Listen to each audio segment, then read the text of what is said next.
আসসালামু আলাইকুম। এখন কথা বলবো যে ওভারসিজে যদি যায় কোনো ব্রিটিশ সিটিজেন তার কি রাইট আছে আপনার কনসুলার অ্যাসিস্ট্যান্স পাওয়ার। হ্যাঁ, সেটাতে বলা হয়েছে যে বিভিন্ন সময় বলা হয়েছে এবং এই প্রশ্নটা রেইজ হয়েছে, কিন্তু টু বি অনেস্ট অ্যাবসলিউটলি তেমন কোনো রাইট নাই আনলেস বিশেষ কনসুলার অফিস আপনাকে সাইন পোস্টিং করবে।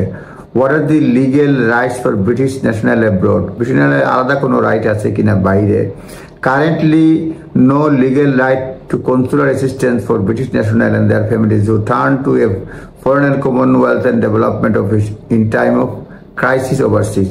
তেমন কোনো রাইট নাই বর্তমানে। বিভিন্ন সময় অল পার্টি পার্লামেন্টারি গ্রুপেও আলোচনা হয়েছে।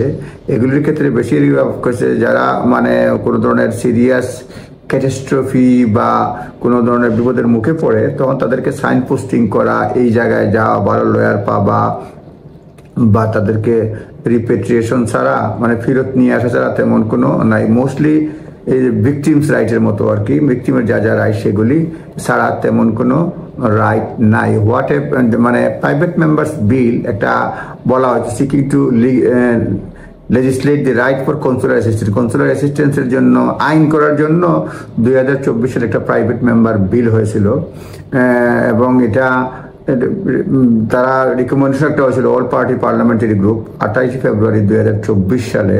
লিবারেল ডেমোক্রেট এমপি জার্ডিন একটা প্রাইভেট মেম্বার বিল করছিলেন হাউস অফ কমন্সে।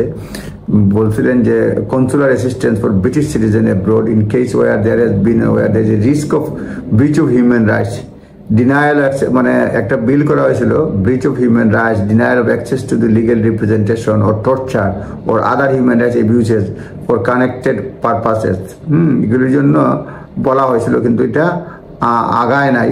ব্রিটিশ ন্যাশনাল হুয়া বলা হয়েছে ডিটেইন অ্যাব্রড এর রিস্ক। কনসুলার অ্যাসিস্ট্যান্ট নর্মালি বলা হয়েছে যে রিপোর্ট ইন জানুয়ারি 2024 একটা রিপোর্ট বের হয়েছে by the human rights charity Redress, একটা রিপোর্ট বের করছে। তারা বলছে তারা যেসব লিগেল রাইট টু কনসুলার অ্যাসিস্ট্যান্সের জন্য আহ্বান জানাইছে সরকারকে এবং inform supporting British national who are detain abroad, তাদেরকে সাহায্য করার জন্য বিদেশে যারা ডিটেইন আছে রিস্ক ও subject to human rights abuse including torture Redress, এগুলির ব্যাপারে সাহায্য চাওয়ার জন্য আহ্বান জানানো হয়েছে। প্রোটেক্টিং রিপোর্টে বলা হয়েছে protecting British national from human rights violation noted that a legal rights to consular assistance would benefit British state by offering structured approach to the protection of national and would ensure British values are respected even beyond borders.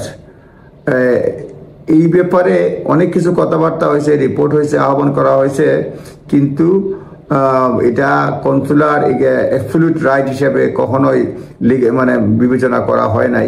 নতুন সরকার আসছে, তারা বিবেচনা করতে পারে বলছে। A legal right to consular assistance would ensure British national involve in catastrophic incident overseas are appropriately supported, including signposting suitably qualified professional, notably when victim return home to UK for ongoing support and advice, including legal representation.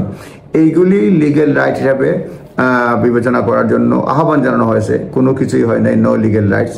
সুতরাং যতটুকু পারে তারা সহযোগিতা করে, একটা হচ্ছে করে voluntary, অবশ্যই হেল্প করে, কিন্তু আমি যে এক্সপার্ট রিপোর্টের যে পিস অফ রিসার্চ পড়তেছি সেখানে বলছে অ্যাবসলিউট লিগেল রাইট তেমন নাই কনসুলার অ্যাসিস্ট্যান্সের জন্য। সুতরাং আপনারা নিজ দায়িত্বে দেখে নেবেন, বুঝে নেবেন। তবে কমনওয়েলথ এফডিসিকে আপনাকে জানাবেন, এফডিসি না, foreign Commonwealth and development office, তাকে জানাবেন এবং যতটুকু সম্ভব তারা সহযোগিতা করবে। ভালো থাকবেন। আসসালামু আলাইকুম।